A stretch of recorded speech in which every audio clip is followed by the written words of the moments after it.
After the end of World War II, the world was split into two, East and West. This marked the beginning of the era called the Cold War. Metal Gear Solid is a franchise very close to my heart. While it wasn't the series to get me into stealth games, that'd be the Sly trilogy for the PlayStation 2, it was the series that solidified stealth as one of my favorite genres when I played Metal Gear Solid 3 Snake Eater on the PlayStation 3 as part of the Metal Gear Solid HD collection. To teenage me, this game was a revelation. It shaped my taste not just in stealth games, but games as a whole. The attention to detail in its mechanics, the plot's use of historical facts mixed with fiction, the cutscenes going from silly campiness to intense drama to thought-provoking political discussion to bombastic action to silly campiness again, sometimes all within a single scene, blew me away. The game is unapologetically itself, and that sincerity is what made it stick with me. So when a remake was announced, I didn't pay much attention to it. Konami's reputation as a game developer has been tattered for the past decade, to put it nicely. Plus, it's Snake Eater, how could you possibly improve upon it? That being said, I always want there to be more good games in the world than bad ones, so while I wasn't exactly excited for it, I still wanted it to turn out well for those who were. Then the reviews dropped, with consistent praise across the board. The biggest compliment being its respect to the source material while modernizing the game in ways that still feel like Metal Gear. My interest was piqued, but I wanted to be in the right headspace before picking up the game, so I played through every single Metal Gear Solid game currently available on PC through the Master Collection, all the way up to Metal Gear Solid 5: The Phantom Pain. Seeing the series' evolution through playing each installment back to back, how each game follows the same formula but consistently builds upon its predecessor, is honestly a video all its own. But in doing this marathon, I did find myself thinking, maybe there actually are improvements to be made to MGS 3. Not in terms of characters or story mind, but after a decade of playing and replaying and replaying and replaying Metal Gear Solid 5 with its silky smooth controls, MGS 3s are the only part of the game that feels dated. Not bad, but definitely an aspect which was improved upon by later entries in the series, as well as other re-releases of Snake Eater. And that was the idea taking root in my head with Delta. Imagine, Snake Eater but mixed with Phantom Pain's controls? Never mind the graphical update, that change alone would give it the potential to be a top 5, maybe even top 3 favorite game in the Metal Gear series for me. And even then, if the game doesn't turn out that way and falls on its face as a remake in the most catastrophic fashion, the original is right there, on just as many systems and as easily accessible as its modernized counterpart. So it wouldn't be the end of the world if I ended up not liking Delta as much as the original. With high hopes equally measured by low expectations, I played Delta for the first time, then replayed it to get all the collectibles and goof around with the New Game Plus rewards. Then played it again for a third time just to see if I could beat it in under 5 hours, and then a fourth to capture footage for this video. After such thorough research, I'm very happy to say I absolutely loved my time with Delta. I mentioned the original Snake Eater had a sincerity to it that made it feel special. Delta as a remake has its own sincerity. In every area of the game, there's always a feeling of sincere respect for the original. You can play the game with the classic fixed camera angles and controls if you want. You can add or remove the iconic piss filter at any time, as well as other camera filters just for fun. They could have made the Siberian jungle into one continuous open world a la Phantom Pain, but they didn't because the original wasn't that. They could have reanimated every cutscene to be less exaggerated in each character's movements for realism, but they didn't, because that campiness is part of Metal Gear's charm. The remake wears its PlayStation 2 original on its sleeve proudly, and never shies away from it. Also, on a personal note, I am very glad they kept each area segmented, because trying to collect all 64 Karotons and Gakkos in an open world environment sounds like it'd be a nightmare. See, Metal Gear Solid 3 is a game that is both timeless, yet adapts with the times on most re-releases. This is the case even on its original platform. The first version of Snake Eater was already well received, but Kojima Productions, much like with Metal Gear Solid 2 before it with the release of MGS2 Substance, knew they could do better and re-released Metal Gear Solid 3 as Snake Eater Subsistence, with updated controls for a fully adjustable camera to give the game both a more modern feel and more control to the player. Later, Snake Eater 3D for the 3DS added crouching, crouch walking, third-person over-the-shoulder aiming, and the ability to aim your weapons while moving. Now with Delta, the game adds quality of life features similar to what's found in Phantom Pain, like being able to change from standing to crouching to crawling without having to stop first.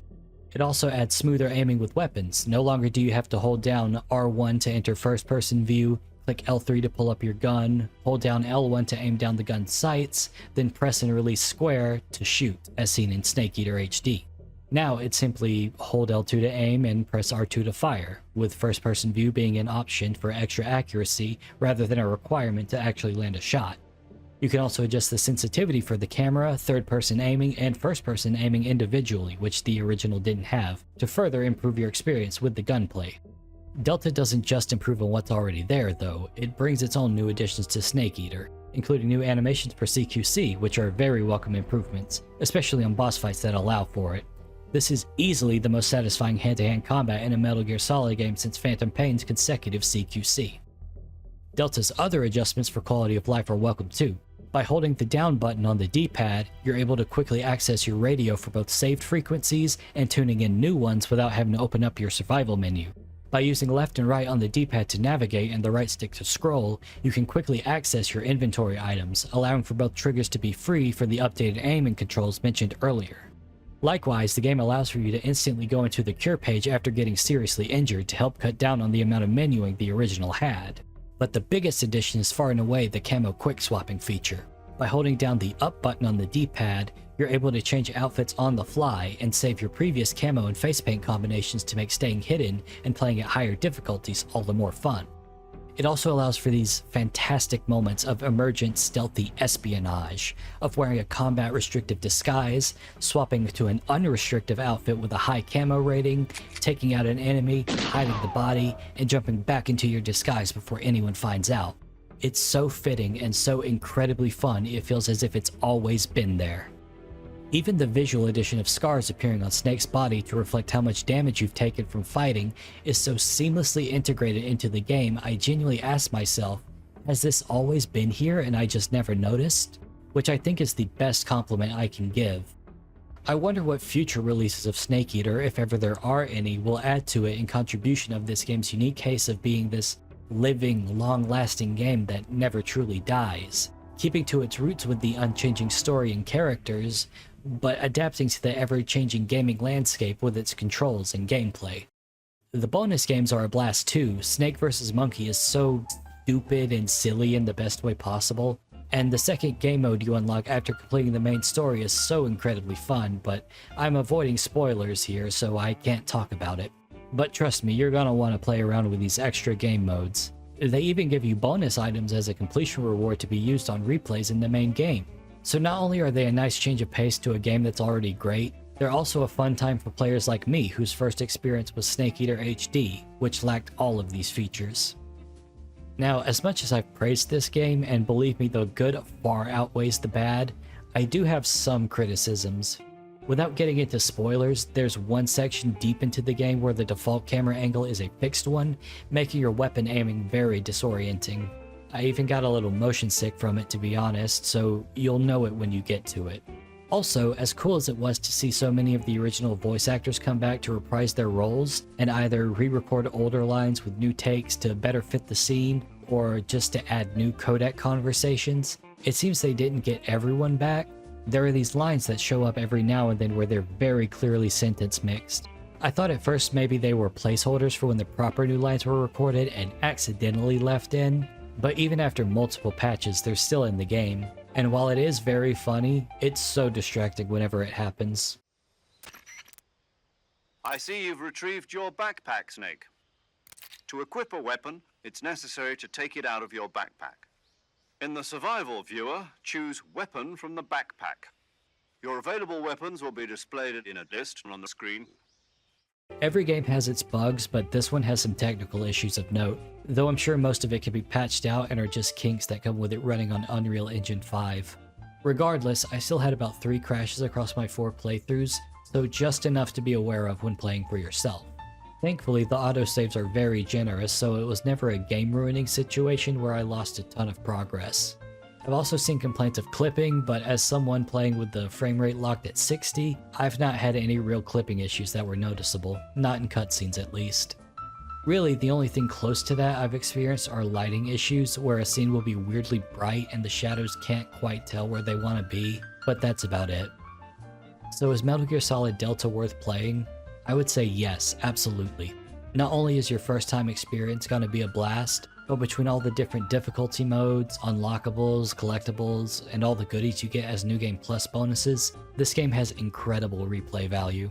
So if you can get it on sale, you're definitely getting more than your money's worth. It really never gets old. I honestly am ready to play it for a 5th time while typing up this script. The devs did a really good job.